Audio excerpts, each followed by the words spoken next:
नमस्कार दोस्तों, मैं हूँ राज शर्मा और आप देख रहे हैं हाईवे नाइट। तो चलें दोस्तों, आज की कहानी की सफ़र पर। दोस्तों, आज की कहानी जो मैं आपको सुनाने जा रहा हूँ ना, ये दिनेश जी ने भेजा हुआ है।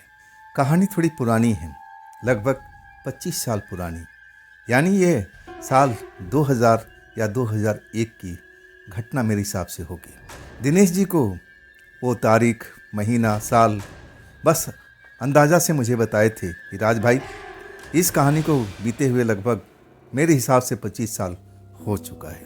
तो चलिए इस कहानी की तरफ बढ़ते हैं और दिनेश जी की ही पॉइंट ऑफ व्यू से। दोस्तों, मेरा नाम दिनेश। ये जो घटना है ना, बहुत पुराना है। मेरे हिसाब से लगभग 25 साल तो हो चुका है। लेकिन मैं अनपढ़ व्यक्ति हूँ ना, पढ़ा लिखा नहीं था। मैं मेहनत मजदूरी का काम करता था जब मैं जवान हो चुका था, और साथ में मेरे पिता भी करते थे। हम दोनों मेहनत मजदूरी करते थे और कुछ हमारी खेती बाड़ी भी थी। दिन में कभी कभी हमारे पास वक्त होता था तो हम खेती बाड़ी की काम में जुट जाते थे। कभी कभी दिहाड़ी नहीं मिलती थी तो खेती ही सही, उसमें लग जाते थे। कुछ सब्जी वगैरह मेरे पिताजी का शौक था, वो लगाया करते थे। और कुछ सब्जी उसमें से जब फसल तैयार होता था तो मैं तोड़ करके बाजार में बेच भी आता था। लेकिन जब मैं कहूँ ना कि जब मैं पिताजी से अलग हुआ काम के सिलसिले में, जब मैं एक ठेकेदार के साथ में लगता हूँ और फिर कुछ दिनों के लिए मैं अपने गांव को छोड़ देता हूँ। ठेकेदार का जो काम था ना, वो थोड़ा दूर पर था, वहाँ से आना जाना मुझे अब संभव नहीं था। तो वहाँ पर ठेकेदार के और भी लड़के काम करते थे, मिस्त्री थे, हमारे जैसे लेबर थे। तो वहीं पर उनका खाना पीना सब कुछ देते थे। तो मैं भी रुक गया कि चलो भाई, रोज़ रोज़ कौन इतना लंबा सफ़र तय करे, आना जाना में ही इंसान थक जाता था। मुझे एक गंदी आदत अब वहाँ पर लग चुकी थी। इसमें किसी और का कसूर नहीं है, कसूर मेरा ही है। मैं शराब का अब सेवन करने लगा था और ये सब सीखा था वहीं पर जहाँ मैं ठेकेदार के पास रुका हुआ था कुछ दिनों के लिए काम करने के लिए। अब वहाँ के जो मेहनत करने वाले इंसान थे, मजदूर मिस्त्री, वो रात में रुकते थे।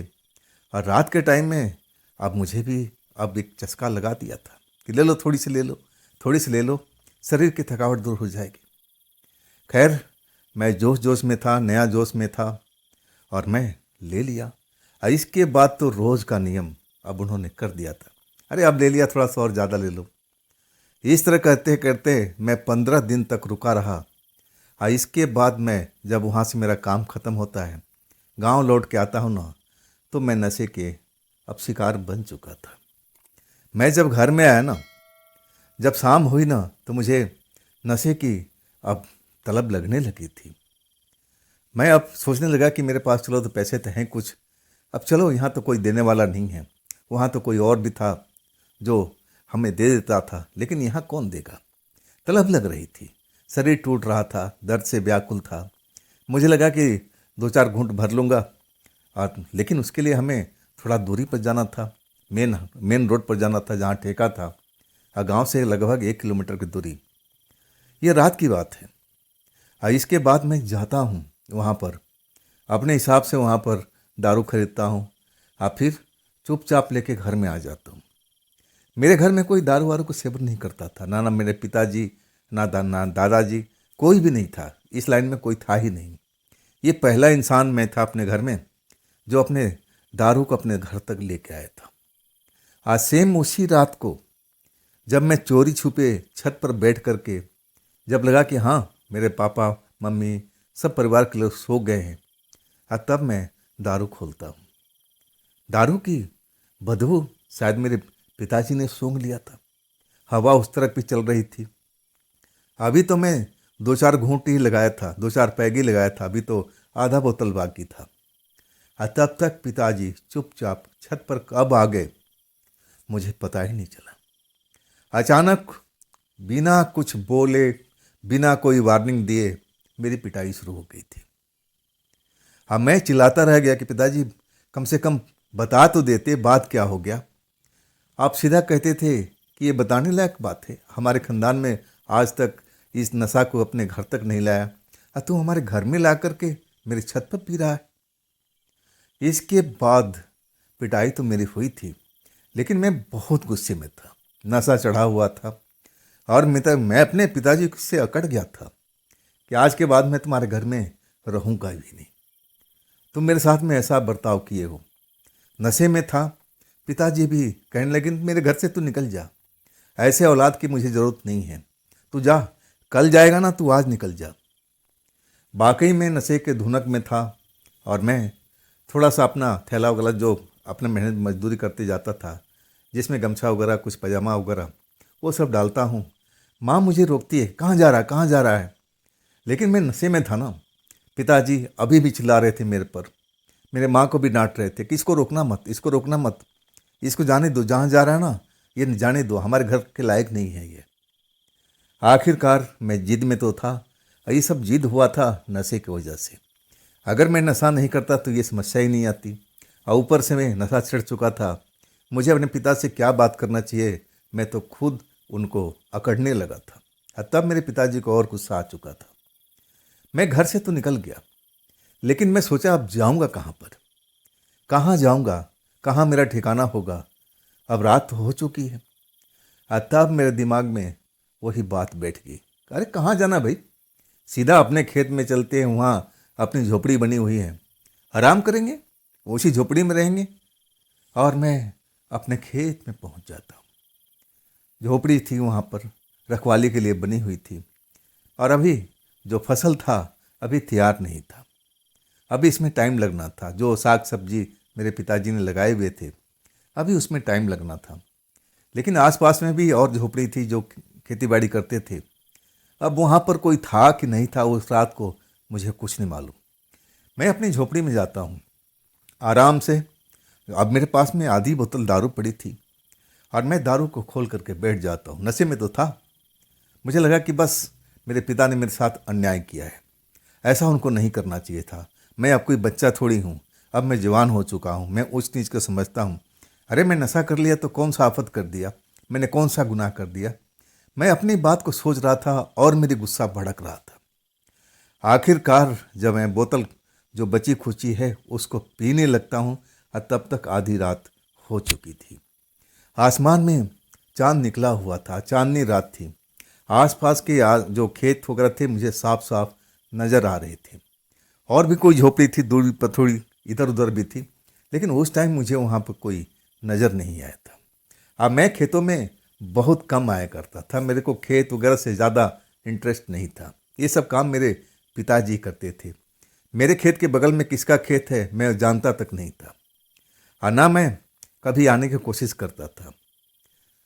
अब मैं दारू तो पीने लगा था। जैसे दारू का बोतल खोलता हूँ और उसमें बचा हुआ कम से कम आधी बोतल दारू थी, जहाँ तक मुझे याद है। इसके बाद गुस्से में तो था, एक बड़ा पैक बना लेता हूँ और फिर पानी वानी डाल करके अपना गटकने लगता हूँ। अभी दूसरा पैक अभी बना करके रखा था और यही सब अपने पिता के झगड़ा झंझट के बारे में सोच रहा था कि मुझे मारे क्यों, मुझे तो बोल तो भी सकते थे। इतना कस करके कोई अपने औलाद को मारता है, ऐसे ऐसे गंदी गाली कोई बकता है। मैं यही सब धुनक में था और सब कुछ मेरे दिमाग में बैठ रहा था उस टाइम। आज जब मैं और थोड़ा सा पी लिया ना, मेरा गुस्सा भड़क उठा था। मैं सोच रहा था कि अब तो मैं कभी उस घर में जाऊंगा ही नहीं जहाँ पर मेरी कोई इज्जत नहीं है। तो मैं उस घर में किस लिए जाऊंगा। मैं यहाँ से सीधा सुबह में अपने काम पर जाऊंगा, मेहनत मजदूरी करूंगा, शाम के लौटूंगा, ऐसी झोपड़ी में रहूंगा। मैं सब कुछ प्लान तैयार कर लिया था कि मुझे कहाँ कल रहना है, मुझे क्या करना है, सब कुछ अपने दिमाग में फिट कर लिया था। और तभी एक आवाज़ मुझे सुनाई दी, जैसे कोई आ करके कह रहा है। जब मैं देखता हूँ कि आवाज़ किसने मुझे दिया, अब मैं सोचा था कहीं मेरे पिता को याद तो नहीं आ गई मेरी, शायद ये देखने के लिए आए होंगे। लेकिन जब मैं पलट के देखता हूँ ना, तो वहाँ पर मेरे पिता नहीं थे। एक दाढ़ी वाला अद्भुत व्यक्ति, अधेड़ उम्र का, सफ़ेद थोड़ा दाढ़ी, थोड़ा काली दाढ़ी और ऐसे ही सफ़ेद बाल, थोड़ा काले बाल, गमछा बांधे हुए था सर पर। देखने से फकीर टाइप का लग रहा था। उसके कंधे पर एक झोला लटका हुआ था और लुंगी टाइप पहन रखा था, लंबा सा कुर्ता पहन रखा था जो बहुत लंबा ही था, कुछ हद से ज़्यादा लंबा था। वो मुझे आवाज़ दे रहा था, मुझे पानी मिल जाएगी, मुझे पानी मिल जाएगी, मुझे प्यास लगी है। वहाँ पर पानी का जुगाड़ था, हैंडपम्प था और मटका में हम पानी भर के भी रखते थे। तो मटका तो नहीं, मैं हैंड पंप की तरफ इशारा कर देता हूँ, हाँ हाँ यहाँ पर पानी है, आप पी सकते हो, अब लेके जा भी सकते हो। मुझे लगा कि राहगीर है, लेकिन आधी रात को राहगीर आई खेतों के इलाकों में करेगा क्या। वो नल पर तो जाता है, नल को चलाता है और पानी भी पीता है, अब फिर मेरे पास में आके खड़ा हो जाता है। कहता है, क्या कर रहे हो? मैं कहने लगा, देख नहीं रहे हो? मैं भी तो गुस्से में था उस टाइम में। मैं उसे रुखी सुखी आवाज़ में बोला था, जे एक मेहमान के साथ में कभी होना नहीं चाहिए था। वो मेरे लिए एक मेहमान ही था उस टाइम में। अब मैं उससे तलखी से बात करता हूँ कि देख नहीं रहे हो, तुम्हारे आंखें नहीं हैं, दारू पी रहा हूँ और क्या कर रहा हूँ, या कीर्तन थोड़ी कर रहा हूँ। और तब कहने लगा, मुझे भी मिल जाएगी थोड़ी सी। सच कहूँ ना, मुझे उस टाइम बहुत उस पर गुस्सा आया था, लेकिन मैं अपनी गुस्सा शांत कर लिया था। लेकिन शांत नहीं हो रहा था। मैं कहने लगा कि देख भाई, ये मेरी मेहनत की कमाई का है, इसको मैं क्यों दूं तुम्हें? अगर तुम्हें पीना है तो ठेका चले जाओ रोड पर, वहाँ मिल जाएगा। वो मुझसे नाराज़ नहीं हुआ और मेरे पास में आ गया और कहने लगा, हाँ भाई, ये ज़रूर आपका मेहनत का है, मैं कहाँ मना कर रहा हूँ। मैं तो आपको अब पैसा भी दे देता हूँ इसका, तब तो आप मुझे दे दोगे। कितने का है ये बोतल, कितना आपको चाहिए? मुझे लगा कि ये फ़कीर जैसा दिखने वाला व्यक्ति है, ये मुझे पैसा क्या देगा। मैं थोड़ा उस पर रहम करने लगता हूँ। बैठ जाओ, मैं आपको एक पैक दूंगा, उससे ज़्यादा का आप कामना मत करना, मैं दे ही नहीं पाऊँगा आपको, वैसे ही मेरा मूड ख़राब है। और तब कहने लगता है कि क्या हो गया नौजवान, क्यों मूड ख़राब है, कुछ बात तो बताओ। मैं कहने लगा, ये मेरा पारिवारिक मामला है भाई, आपको मैं क्यों बताऊँ। मैं ड्रिंक बना कर दे देता हूँ कि लो जी, आप पियो और जाओ यहाँ से, मुझे मेरे हाल पर छोड़ दो। ड्रिंक तो पीता है और फिर अपने थैले में से हाथ डालता है और कुछ करारे करारे नोट मेरे हाथों पर रख देता है और कहता है, नौजवान, इसकी स्वाद तो बहुत बढ़िया थी, ऐसा तो मैंने कभी पिया नहीं आज तक, कहाँ से लेके आए थे? मुझे तो आज तक मिली नहीं इस स्वाद की दारू, ये तो बहुत ही बेहतरीन है। मैं उसकी तरफ देख रहा था, करारे करारे नोट मेरे हाथ पर रख दिया था और इतना नोट था कि उसमें 10 से 15 बोतल तक आ सकती थी। अब मैं तो उसे एक पैक दिया था। मैं कहने लगा, भाई इतनी पैसे की मुझे ज़रूरत नहीं है, इसमें तो बहुत सारी बोतलें आ जाएंगी, आप खुद जाकर के ले आना। तब कहने लगा, भाई मैं ठेके पर नहीं जा सकता, कुछ कारण है, मैं नहीं जा सकता, इसलिए मैं आपको पैसा दिया हूँ कि ताकि आप कल का इंतज़ाम कर लेना, मैं फिर कल आऊँगा, थोड़ा सा और मुझे दे दो, इसके बाद मैं चला जाऊँगा। अब मेरा भी कोटा पूरा हो चुका था और तब मैं कहने लगा कि आप ये पूरी पूरी ले जाओ। पैसा मेरे हाथ में था, पैसा देख करके मैं सारा गुस्सा जो था अपने परिवार पर उसको भूल जाता हूँ। अब मन ही मन सोचता हूँ कि ये तो 10-12 बोतल का इंतज़ाम हो चुका है, अब मुझे और क्या चाहिए। ये फ़कीर जैसे आदमी हैं, इसके पास इतना पैसा कहाँ से आया। खैर मैं उस पैसे को अपने जेब में रख लेता हूँ और वो जो फ़कीर जैसा इंसान था वो दारू को पी जाता है और फिर कहता है कि बच्चा बड़ा आनंद आ गया, फिर मैं कभी लौटूंगा, ये जो मैंने पैसा दिया है ना ये आप रख लेना और अब इसके बदले में मुझे बस इतना ही दारू दे दिया करना, इसी में मेरा रोज़ का कोटा हो जाएगा पूरा, इससे मुझे ज़्यादा नहीं चाहिए। मैं बड़ा खुश हो गया था। तब मैं कहने लगा कि देखो, ये मैं रोज़ रोज़ तो नहीं कर सकता ना। मैं उसको प्रेम से समझाने लगता हूँ कि मेरा घर से झगड़ा हुआ पड़ा है, क्या पता मैं कल अपने घर पे चला जाऊँ, हो सकता है कि मैं कल यहाँ पर भी रहूँ, हो सकता है मैं 2-4 दिन रहूँ, ये भी हो सकता है कि मैं कहीं बाहर चला जाऊँ। तब हंस के कहने लगा, तो क्या हुआ, चले जाओ चले जाओ, जब आप यहाँ रहोगे ना तो मैं आपके पास ज़रूर आ जाऊँगा। और उसके बाद वो चला जाता है, जैसे उसको पैसे की परवाह नहीं है, कल मैं उसको दारू ना पिलाऊं तो मेरा क्या कर लेगा। यही सोच करके मैं बैठ जाता हूँ और उसके बाद मुझे नींद आती है और सो जाता हूँ। वो रात तो ऐसे ही गुजर गई थी। इसके बाद सुबह में नहा धो करके फ्रेश होकर के, गुस्सा मेरा थोड़ा ठंडा हो चुका था, नशा उतर चुका था, मैं सोचने लगा कि घर जाऊं या फिर काम पर सीधा निकल जाऊं। मुझे लगा कि नहीं, मेरे पिताजी ने बहुत मेरी बेइज्जती की है पूरे परिवार के आगे। पिटाई तो पिटाई और ऊपर से बहुत गालियां मुझे दी है। नहीं, अब घर में नहीं जाऊंगा जब तक पिताजी मेरे पास में आकर के माफ़ी नहीं मांगेंगे, और तब तक मैं यहाँ से घर बिल्कुल नहीं जाऊंगा। मन में एक जिद थी और जिद पड़ जाता हूँ। वहीं से नहा धो करके सीधा अपने काम पर पहुँचता हूँ। खाना पीना सब कुछ, अब जेब में पैसे था और ऊपर से शाम को पैसे नगद मिल ही जाते थे, तो पैसे की कोई दिक्कत नहीं थी। और वही होता है, शाम को 5-6 बजे मुझे छुट्टी मिली और सीधा वहाँ से ठेके की तरफ। अब तो पैसा ज़्यादा ही था। जहाँ मैं 1 बोतल खरीदता था, आज मैंने 2 बोतल खरीद लिया। उस फक्कड़ बाबा के याद आ गई कि उन्होंने तो मुझे पैसा दिया है, तो इतना बोतल मैं लेके क्यों जाऊंगा। अरे जब वो उसको रोज़ आना है तो रोज़ ऐसे ही कर दिया करेंगे, मिलजुल कर काम हो जाएगा। वहाँ से कुछ खाने पीने का खरीदता हूँ और सीधा उसके बाद खेत पर। मुझे कोई ढूंढने के लिए नहीं आया था, जहाँ तक मुझे पता था। मेरे पिता ने मेरी खोज खबर तक नहीं की थी। उनको पता था कि मैं इस जगह पर मेरा काम चल रहा है, मैं वहाँ मजदूरी करता हूँ। और वहाँ से थोड़ी दूर पर उनकी वो काम था। वो चाहते तो दिन में मेरे पास में आ सकते थे, लेकिन नहीं आए। इसलिए मेरा गुस्सा और भड़क चुका था। मतलब वो मेरी परवाह नहीं करते, तभी तो मेरे साथ में ऐसा कर रहे हैं। अब फिर जाकर के अपने वहीं पर अपने खेत में, उसी झोपड़ी में, अब मेरा तो ठिकाना बन गया था। खाना पीना सब कुछ, नहाना धोना सब कुछ वहीं पर होने लगा था। वही हुआ, रात के 10 बजे के आसपास मैं दारू की बोतल खोल लेता हूँ। अब फिर ड्रिंक करने लगता हूँ। मैं ये भूल जाता हूँ ना कि वो फक्कड़ बाबा भी आएगा। जब वो नहीं आता है तो अपने आप को रोक नहीं पाता हूँ। इसके बाद मेरा ड्रिंक शुरू हो जाता है। 1 पैग, 2 पैग, 3 पैग, चौथा पैग जैसे ही लेने लगता हूँ तब तक नशा चढ़ चुका होता है। और उसके बाद मुझे घर वालों पर फिर वही गुस्सा आ चुका था कि मुझे तो कोई अब उस घर में चाहता ही नहीं है। मेरे परिवार वाले तो अभी तक मेरे खोज खबर नहीं किया। मन गुस्से से भरा हुआ था। खैर, उसी टाइम फक्कड़ बाबा मुझे आते हुए दिखाई दिए। कहने लगे, बेटा मैं आ जाऊं क्या? तब मैं कहने लगा, आ जाओ, आपके लिए मैं इंतज़ाम करके बैठा हूँ। फक्कड़ बाबा आ जाते हैं, हाथ पैर हैंडपम्प चला के धोते हैं, और फिर मेरे पास में बैठ जाते हैं।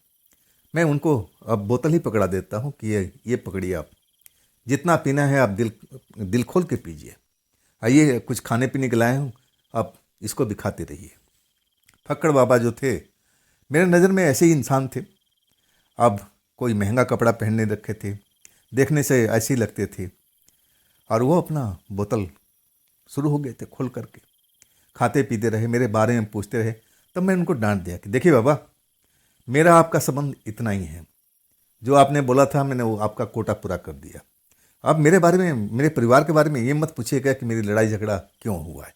ये हमारा पर्सनल मैटर है, हम आपस में मिलके सॉल्व कर लेंगे। बाबा जी नाराज़ नहीं होते थे। मैं उनको डांट भी देता था ना कि इस विषय पर हम बात नहीं करेंगे, तो शांत हो जाते थे, भड़कते नहीं थे। वो काफ़ी ड्रिंक कर लिए थे, लेकिन मुझे नहीं लगता था कि उनको ड्रिंक का कोई असर हुआ हो। बिल्कुल शांत रहते थे, मुझसे बहुत प्रेम से बात करते थे। ऐसा ही वो थे। इस तरह मेरा सिलसिला 3 दिन तक चला था। 3 दिन के बाद में जब तीसरे दिन शाम को जब मैं लौट के आता हूँ ना, तब मेरा गुस्सा और भड़का हुआ था। अभी तक मेरे परिवार वालों ने किसी ने जानने की कोशिश नहीं किया था कि मैं रात को कहाँ रहता हूँ, मैं क्या खाता हूँ, क्या पीता हूँ। तो गुस्सा तो स्वाभाविक था, आना ही था। मैं गुस्से में था, दारू पी रहा था बैठ करके। रात का 10 बज चुका था, अभी भी चांदनी रात थी। और चांदनी रात मुझे लग रहा था कि शायद आज बड़ा ही चांद था, पूर्णमासी होगी।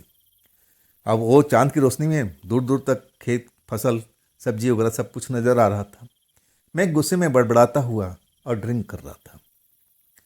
उसी वक्त जो मैं देखता हूँ, एक आवाज़ आती है, मुझे छोड़ दो, मुझे छोड़ दो, मुझे क्यों लेके जा रहे हो, मुझे क्यों लेके जा रहे हो, मैं आपके साथ जाना नहीं चाहती। लड़की की आवाज़ थी, औरत की आवाज़ थी। आज जब मैं पलट के देखता हूँ तो मेरे जो झोपड़ी के बगल से रास्ता गुजरता था, उसी पर वो फक्कड़ बाबा एक लड़की को हाथ पकड़े हुए और जबरदस्ती लेके जा रहे थे। मैं जब देखता हूँ ना कि लड़की चीख रही है, अब कह रही कि मुझे छोड़ दो, मुझे क्यों लेके जा रहे हो, मैं आपके साथ जाना नहीं चाहती हूँ, मैं आपके साथ बंधन में बंधना नहीं चाहती हूँ, मुझे पता है कि आप मेरे साथ में क्या करने वाले हो। लड़की ऐसे ही सब बात बोल रही थी और उनसे झगड़ने की कोशिश कर रही थी, अपना हाथ छुड़ाने की कोशिश कर रही थी।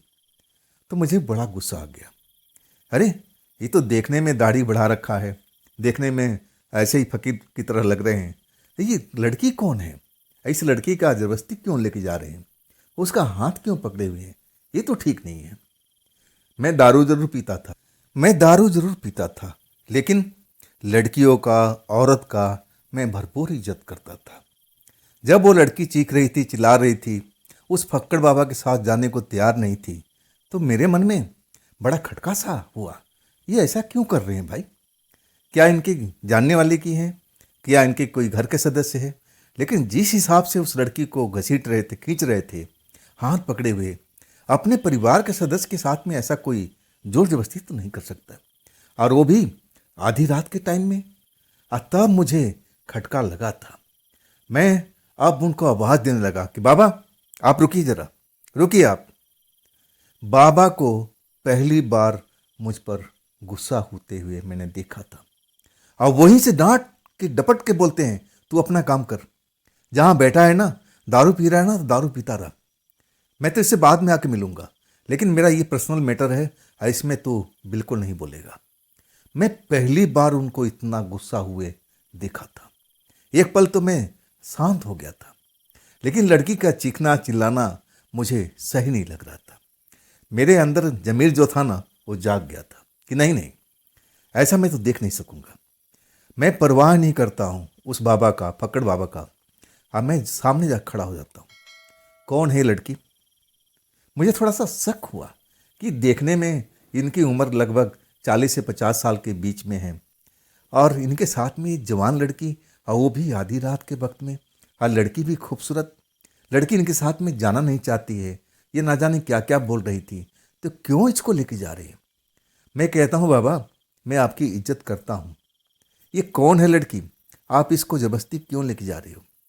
और तब तक लड़की चीखने लगी, चिल्लाने लगी कि आप मेरी मदद कीजिए, आप मेरी मदद कीजिए, ये मेरे साथ जबरदस्ती लेके जा रहे हैं, मुझे पकड़ करके आपने साथ में रखना चाहते हैं। मेरा गुस्सा भड़क चुका था। हाँ, मैं कहने लगा बाबा, मैं तो आपको समझता था कि आप अच्छे इंसान हैं, आपकी भाषा शैली बहुत अच्छी थी, दारू भी पीते थे तो बड़ा शांत रहते थे, लेकिन ये काम बिल्कुल आपको शोभा नहीं देता है। इस लड़की को हाथ छोड़िए, इसको जहाँ जाना है इसको जाने दीजिए। बाबा भड़क चुके थे, अब मुझे धक्का दिए, कहने लगे मेरे रास्ते से हट जा, तुझे पता नहीं है कि मैं क्या करने जा रहा हूँ। लेकिन दारू भी मेरे सर पर चढ़ा हुआ था, नशे में था मैं।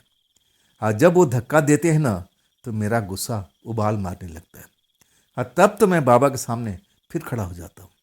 एक कदम यहाँ से आगे नहीं बढ़ाओगे, उसी शर्त पर बढ़ाओगे कि तुम लड़की का हाथ छोड़ दोगे, और नहीं तो मेरा भी हाथ उठ जाएगा। अब मैं आप पर हाथ उठाना नहीं चाहता, ये गलती मैं ये देख नहीं सकता हूँ। ये कौन है लड़की, आपके रिश्ते में क्या लगती है? तब बाबा भड़के हुए थे, मुझे बार बार धमका रहे थे कि देख, ये मेरा पर्सनल मैटर है, इसमें तू ना भाग दे तो अच्छा ही है। मैं कहने लगा कि होगा पर्सनल आपका, लेकिन मेरे लिए कोई पर्सनल नहीं है। इस लड़की को मैं देख रहा हूँ, रो रही है, चीख रही, चिल्ला रही है, मदद मांग रही है, तो मैं इसकी मदद ज़रूर करूँगा। इसके साथ आपको मैं जाने नहीं दूंगा, आप इसको लेकर नहीं जा सकते, हाथ छोड़िए, हाथ छोड़िए। लड़की भी अब मेरी तरफ देख रही थी और मेरे से गुहार लगा रही थी कि आप मेरी मदद कीजिए ना, आप मेरी मदद कीजिए ना। आखिरकार मुझे और जोश आ चुका था कि ये जो मैं काम कर रहा हूँ ना, ठीक कर रहा हूँ। इस लड़की का मैं मदद जरूर करूँगा, इस बाबा के साथ जाने नहीं दूंगा जब तक ये बताएंगे नहीं कि इनके रिश्ते में क्या लगती है, परिवार में है, हित है, मित्र में है, लेकिन जो भी है, अंधेरी रात को ये कहाँ लेके जा रहे हैं?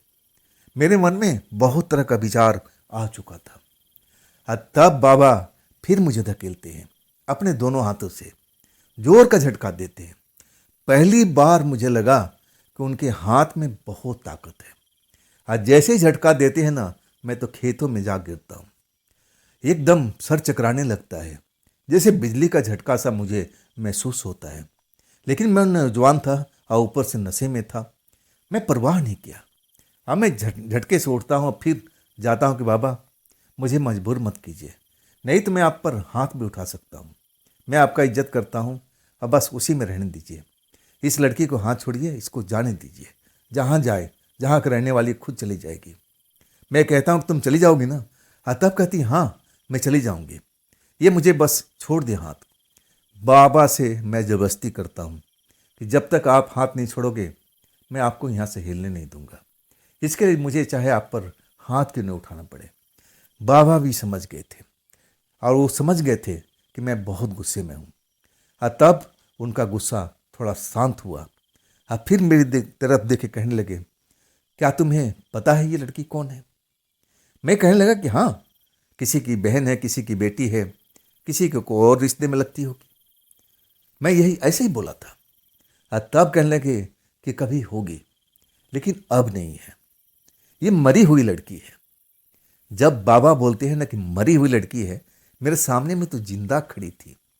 मैं कैसे विश्वास कर सकता हूँ कि ये मरी हुई लड़की है?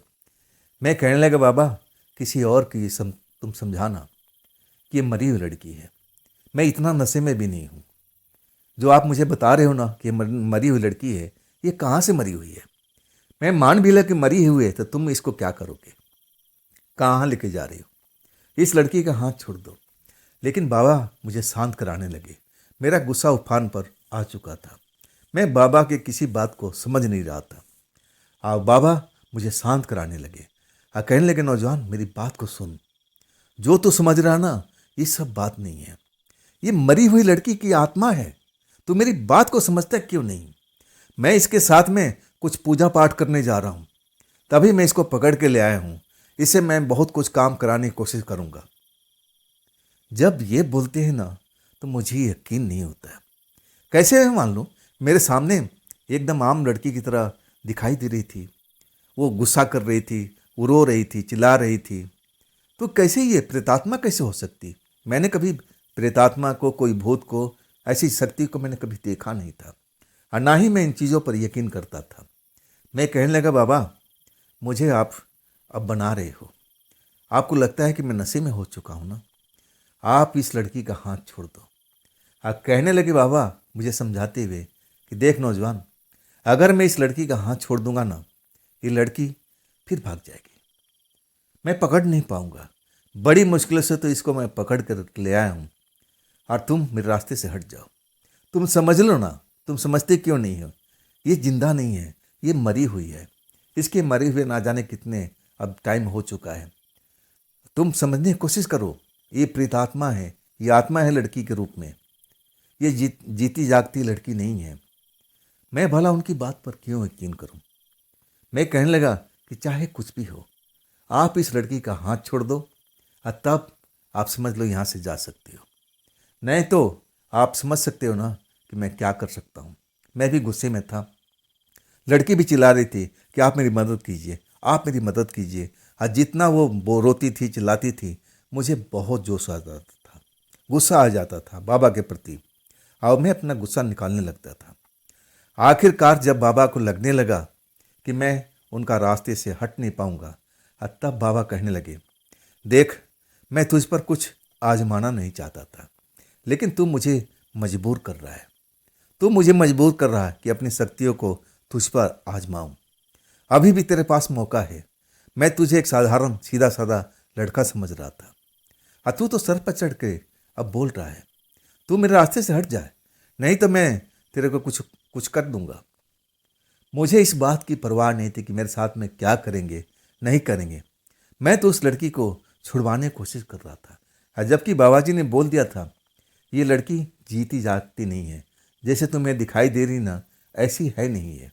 ये उसका प्रेतात्मा है, ये आत्मा है। ये कोई लड़की नहीं है, जीती हुई लड़की नहीं है। ये मनुष्य नहीं है, ये प्रेतात्मा है। मुझे बार बार समझाने की कोशिश कर रहे थे, लेकिन मैं नशे में था ना, मैं उस बात को समझ नहीं पा रहा था। मुझे लग रहा कि बाबा जी मुझसे झूठ बोल रहे हैं, ऐसे मुझे अब बनाने की कोशिश कर रहे हैं। मैं बनने वाले में से नहीं हूँ। बाबा मुझे चेतावनी दे रहे थे, नौजवान मेरे रास्ते से हट जाए, तो मुझे मजबूर कर रहा है कि मैं अपनी शक्तियों को तुम पर उपयोग करूं। ऐसा मैं करना नहीं चाहता हूं, लेकिन मैं कहाँ पीछे हटने वाला था। बाबा से उलझा रहा। आखिरकार बाबा एक पल के लिए आंख बंद करते हैं और अगले पल जब आंख खोलते हैं ना, उनकी आंखें एकदम लाल लाल सी नजर आ रही थी। तभी जैसे कोई हवा में उठा लिया हो, जैसे मैं हवा में उठ चुका हूँ और वो कोई लेकर के मुझे खेतों के अंदर लेके जा रहा है। देखते ही देखते जैसे कोई मुझे खेतों के अंदर में उछाल दिया है। मैं अपने फसल में, अपने खेतों में धड़ाम से गिरता हूँ और उसके बाद मुझे होश नहीं रहता। जब मुझे होश आता है ना, तो मैं अपने खेत में अपने सब्जियों की फसल के ऊपर में गिरा हुआ था, मिट्टी से सना हुआ था। मैं आसपास देखता हूँ, ना तो बाबा दिख रहे हैं और ना वो लड़की दिख रही है। नशा जो था उतर चुका था। मैं जल्दी से उठता हूँ और सीधा भागते हुए अपने झोपड़ी में आता हूँ। मिट्टी अपना साफ करता हूँ, हाथ पैर धोता हूँ। हाँ, तब तक शायद सुबह हो चुका था। तीन से ऊपर का टाइम हो चुका था। मैं उस बाबा को ढूंढने की कोशिश करता हूँ कि आखिर बाबा कहाँ गए, लेकिन बाबा कहीं पर भी मुझे नज़र नहीं आते। लेकिन मैं ये सब घटना को सोचने का कोशिश करता हूँ कि आखिर मुझे किसने हवा में उठाया था, और वो लड़की क्या वास्तव में कोई प्रेतात्मा थी? तो बाबा जी कौन थे? अब मैं इस गुत्थी को सुलझा नहीं सकता, लेकिन मुझे कोई डर नहीं लग रहा था। मुझे लगा कि शायद मैं नशे में था, शायद बाबा ने मुझे धक्का दे दिया हो, ऐसा भी हो सकता है। तब मैं जाके दूर खेतों में गिरा था। मुझे कभी कभी ऐसा लगता था, लेकिन वो भी मुझे याद आता था कि जैसे दो हाथों ने मुझे हवा में उठा लिया हो और फिर मुझे मेरे खेत की फसल में ही मुझे फेंक दिया। और उसके बाद मैं मूर्छित हो गया था, बेहोश हो गया था, और इसके बाद वो लोग सब के सब गायब हो चुके थे। सुबह हो जाता है, यही बात को मैं टेंशन करता रहता हूँ। आसपास में हर तरफ निगाहें मारता हूँ, ना तो बाबा जी ना तो वो लड़की मुझे दिखाई देते हैं। बात वहीं पर ये ख़त्म हो जाती है। सुबह हो जाता है और इसके बाद मैं नहा धो करके अब फिर अपने काम पर निकल जाता हूँ। मेहनत मजदूरी करना, इस बात को मैं एक तरफ से अपने दिमाग से निकाल ही चुका था कि जाने दो, हमें क्या करना है, बाबा जाने वो लड़की जाने। अब मैं इस बात को भूलने की कोशिश करता हूँ, लेकिन भूल नहीं पाता। उस लड़की की बड़ी बड़ी आंखें मुझे जैसे अब इस विषय पर सोचने के लिए मजबूर कर रही थी। आखिर ये सब क्या था? बाबा जी आज जरूर आएंगे। मेरे पास में दारू पीने के लिए आते थे, आज भी जरूर आएंगे। कल तो बिजी थे, उस लड़की के चक्कर में बता रहे थे, लेकिन आज आएंगे तो मैं जरूर उनसे पूछूंगा आखिर वो लड़की कौन थी, आप उसका क्या करने वाले थे, आप उसके साथ में क्या किए थे। अब मैं गुस्से में नहीं था, नशे से मैं नहीं था। नशा होता तो मैं जरूर गुस्सा होता। मेरी में सबसे बड़ी कमी थी कि जैसे ही मैं 2 घूंट पीता था, मेरे अंदर गुस्सा भड़कने लगता था। ये सब मेरे परिवार की वजह से हुआ था, क्योंकि अभी तक मेरे परिवार ने मेरी शोध नहीं ली थी कि मैं कहाँ पर रह रहा हूँ, कहाँ मैं खाना खा रहा हूँ और मैं जिंदा हूँ या मर चुका हूँ। ना तो मेरे पापा, ना मेरी मम्मी, ना परिवार के और कोई सदस्य जानने की कोशिश ही नहीं करता था। अब मैं पहले भी बताया हूँ कि जहाँ मैं काम करता था, जिस साइट पर, उसे थोड़ी दूरी पर एक और साइट चल रही थी जहाँ पर मेरे पिता काम करते थे। वो चाहते थे दिन में आके मुझे देख सकते थे, मिल सकते थे, लेकिन उन्होंने अभी तक मेरे को ढूंढने की कोशिश नहीं किया। मैं ऐसे ही नाराज रहता था। आखिरकार जब छुट्टी हो जाती है, तब मैं उसी ठेके पे पहुंचता हूँ, 2 बोतल खरीदता हूँ, खाने पीने का सामान खरीदता हूँ, फिर अपने खेत में झोपड़ी के पास। जब 10 बज जाता है ना, मैं नहा धो करके रेडी हो जाता था, कपड़े पहन लेता था साफ सुथरे। इसके बाद मैं बाबा का इंतज़ार करने लगा कि बाबा ज़रूर आएंगे, ज़रूर आएंगे। जब आएंगे तभी मैं ड्रिंक करूँगा। इंतज़ार करते करते 10 से 10:30 फिर 11 हो जाता है, और तब मुझे लगा कि नहीं, अब तक बाबा आ जाते थे, आज शायद नहीं आएंगे। ज़रूर उस लड़की के साथ कुछ काम कर रहे होंगे जैसा वो बता रहे थे। और उस टाइम मेरे दिमाग में ये सब बातें ऐसा नहीं लग रही थी, सामान्य सी बात लग रही थी कि उनका कोई पर्सनल मैटर है भाई, उसमें मुझे पढ़ना नहीं चाहिए। जब मैं 11 बज जाता है ना, तो अब मैं अपने आप को रोक नहीं पाता हूँ। बोतल खोलता हूँ और उसके बाद पीना शुरू कर देता हूँ। 2-4 पैक पीते ही कब बाबा मेरे पीठ के पीछे आके खड़े हो गए, मैं देख ही नहीं पाया था। आप फिर कहते हैं कि अकेले अकेले पी रहा है। तब मैं कहता हूँ, बाबा मैं तो कब से आपका इंतजार कर रहा था। आओ बैठो ना, बैठो ना, अभी शुरुआती किया हूँ। एक बोतल उनको पकड़ा देता हूँ। आज बाबा बैठ तो जाते हैं, लेकिन गिलास वगैरह में इस्तेमाल नहीं करते। बोतल खोलते हैं और घटाघट घटाघट पूरी की पूरी बोतल बिना पानी डाले हुए घटक जाते हैं। अब फिर मेरी तरफ घूर के देखते हैं। अब उनकी आंखों में मैं थोड़ा गुस्सा देख रहा था। मैं थोड़ा गुस्सा देख करके थोड़ा सा सहमा हुआ था। मैं कल की गलती मुझे ध्यान आ रही थी कि मैं बाबा के बीच में पड़ गया था। उनका पर्सनल मैटर था, मैं उसमें शामिल नहीं होना चाहता था, लेकिन सब दारू के नशे से हुआ था। ये दारू ऐसी चीज़ है जिसकी वजह से मैं आज घर से बेघर हुआ हूँ। अगर मैं दारू नहीं पीता तो मुझे खेत में आना भी नहीं पड़ता, मैं अपने परिवार में रहता। दारू की वजह से मेरे पिता से लड़ाई झगड़ा हो गया और यहाँ पर कल बाबा जी के साथ हो गया। ये सब कसूरवार दारू ही है। लेकिन दारू तो मेरे सर पर चढ़ के बोल रही थी। इसके बगैर लगता था कि मेरी ज़िंदगी अधूरी है। ऐसा मुझे अब महसूस होने लगा था। मैं कहने लगा, बाबा मैं जानता हूँ कि आपका कल कल का पर्सनल मैटर था, मुझे उसमें पढ़ना नहीं चाहिए था। तब बाबा कहने लगे, तूने बहुत बड़ी गलती की है, बहुत बड़ी गलती की है नौजवान। मैं कहने लगा, बाबा मैं मानता हूँ, मुझे माफ़ कर दीजिए, मुझे माफ़ कर दीजिए। तब बाबा कहने लगे कि चल मैंने तुझे तो कल ही माफ़ कर दिया था, मैं जान चुका था कि तू नशे में है। अगर तू नशे में नहीं होता ना, अब मेरे से बिना नशे के उलझता ना, तो शायद तू जिंदा भी नहीं बचता। जब ये बात बोलते हैं तब मुझे फिर गुस्सा आ जाता है। ये बात मुझे हजम नहीं होती है, लेकिन मैं गुस्सा अपना शांत रखता हूँ। कहता हूँ, बाबा मैंने कौन सी गलत बात बोल दी थी। अब नशे के सुरूर मेरे पे चढ़ रहा था, और जब चढ़ जाता था तब मैं किसी को सुनता नहीं था। मैंने बोला कि मैं बाबा जी, मैंने ऐसा कौन सा गलती किया था आपके साथ में। वो लड़की बिलख रही थी, रो रही थी, आपके साथ जाना नहीं चाहती थी। तो मैं यही तो पूछा था कि आपकी कौन लगती है। आपके कोई रिश्तेदार तो मुझे नज़र नहीं आ रही थी। वो रो रही थी, बिलख रही थी, आपसे बोल रही थी, मेरे से भी बोल रही थी कि मैं इनके साथ में नहीं जाना। तो मैंने तो इतना ही पूछा था।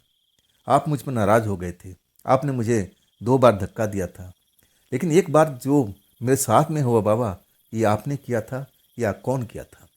जैसे मुझे कोई 2 हाथों से उठा लिया था और मुझे खेतों में डाल दिया और फिर मैं बेहोश हो गया था। ये आपने कैसे किया था। ये बात मुझे बड़ा बुरा लग रहा था। अब नशे में हो चुका था, सुरूर चढ़ चुकी थी, तो अब गुस्सा तो बढ़ने लगा था। मैं जब पी लेता था ना, तो मुझे बस बहाना चाहिए था गुस्सा करने का। अब बहाना मेरे सामने में था।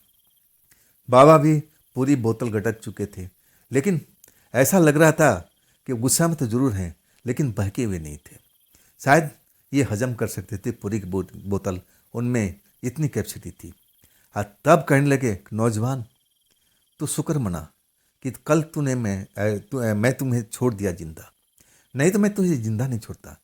तू समझता नहीं था, मैं तुझे बताया था कि जिस लड़की को मैं पकड़ के ले जा रहा हूँ, ये सामान्य लड़की नहीं है, ये प्रेतात्मा है। उसको मरे हुए ना जाने कितना दिन हो चुका है। मैं उसकी आत्मा को पकड़ के ले जा रहा था, ताकि उसको मैं अपने काबू में कर सकूं, पूजा पाठ कर सकूं। उसको मैं सीधा यहाँ से शमशान लेके गया था। वहाँ मैं विधि विधान से पूजा पाठ किया था, ताकि मैं उसको काबू में रख सकूं।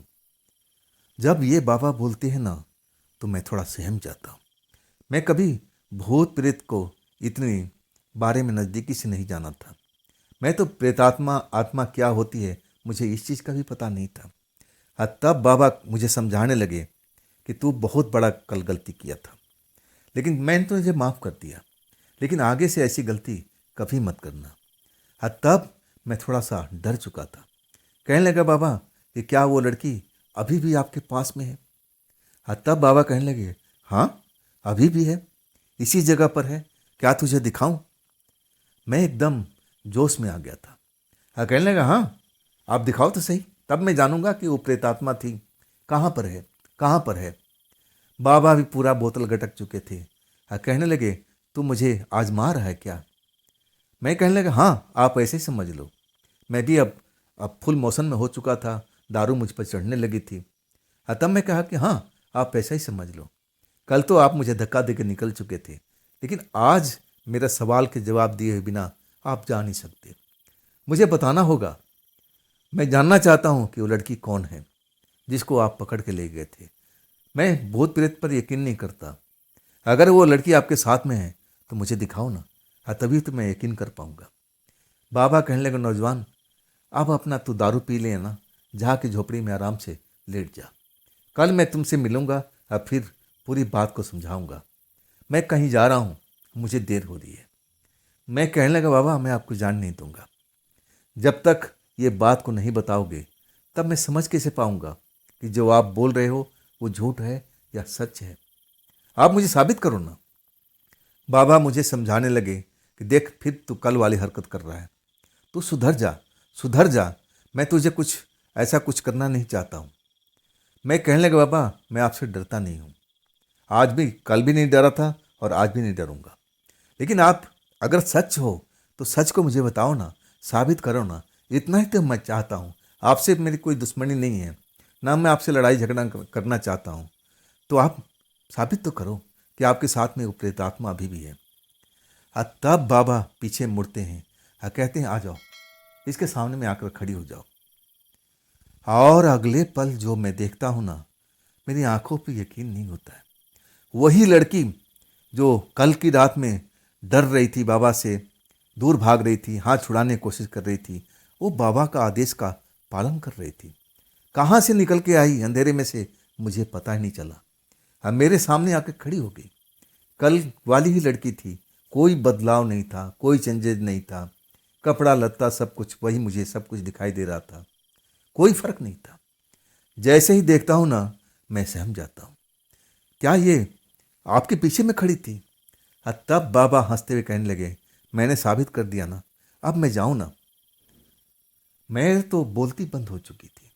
वो आत्मा लड़की जो कल बिलख रही थी, रो रही थी, आज बिल्कुल शांत थी। ना तो उसके चेहरे पर कोई मुस्कुराहट, ना कोई दर्द का रेखा, और ना कोई ऐसा लग रहा था कि वो डरी हुई है। बिल्कुल ऐसा सिंपल सी खड़ी थी, जैसे बाबा का गुलाम बन चुकी थी। मैं तो एकदम डर चुका था उस लड़की को देख करके। मुझे यकीन नहीं हो रहा था कि मैं जो सामने देख रहा हूँ वास्तव में इंसान है या प्रेतात्मा है। एक पल तो मैं किया कि उसको छू के महसूस करूं, और शायद बाबा जान गए थे कि मैं उसको छूना चाहता हूं। तब बाबा कहने लगे, यकीन कर ले, छू के देख ले। आज जैसे छूने की कोशिश करता हूं, मैं उसको छू ही नहीं पाता हूं। एकदम धुएं की तरह, जैसे वो बिल्कुल मेरे सामने नज़र तो आ रही है और सब कुछ मैं उसको देख रहा हूं, लेकिन मैं उसको छू नहीं सकता था। तब बाबा जी जोर जोर से हंसने लगे, और उनकी हंसी जो थी ना, एकदम बढ़ती जा रही थी, बढ़ती जा रही थी। ऐसा लग रहा था कि मेरे कान के पर्दे फटे जाएंगे, फट जाएंगे। कान में ऐसा चुभन सी होने लगी थी। मैं अपने कान बंद करता हूँ, आंख बंद करता हूँ, और तब भी बाबा की हंसी रुक नहीं रही है। ये क्या हो रहा है? बाबा जी ये इतना भयानक हंसी क्यों हंस रहे हैं? और कुछ देर तक मैं अपने कान को बंद कर रखता हूँ, अपने हाथों से आंखें बंद कर लेता हूँ। ऐसा लगता है कि बस अब कुछ यहाँ पर विशेष होने वाला है, मेरे साथ में कुछ गलत होने वाला है। और तभी वो हंसी शांत हो जाती है, लेकिन धीरे धीरे करके। आज जब बिल्कुल शांत हो जाती है ना, तब मैं अपनी आंखें खोलता हूँ, और अगले पल जो देखता हूँ ना, मुझे यकीन नहीं होता। ना तो वो प्रेतात्मा थी और ना वो फक्कड़ बाबा थे। दोनों के दोनों कब गायब हो चुके थे मुझे कुछ भी मालूम नहीं। और वो हंसी तो मैं आज भी नहीं भूलता हूँ, वो फक्कड़ बाबा का।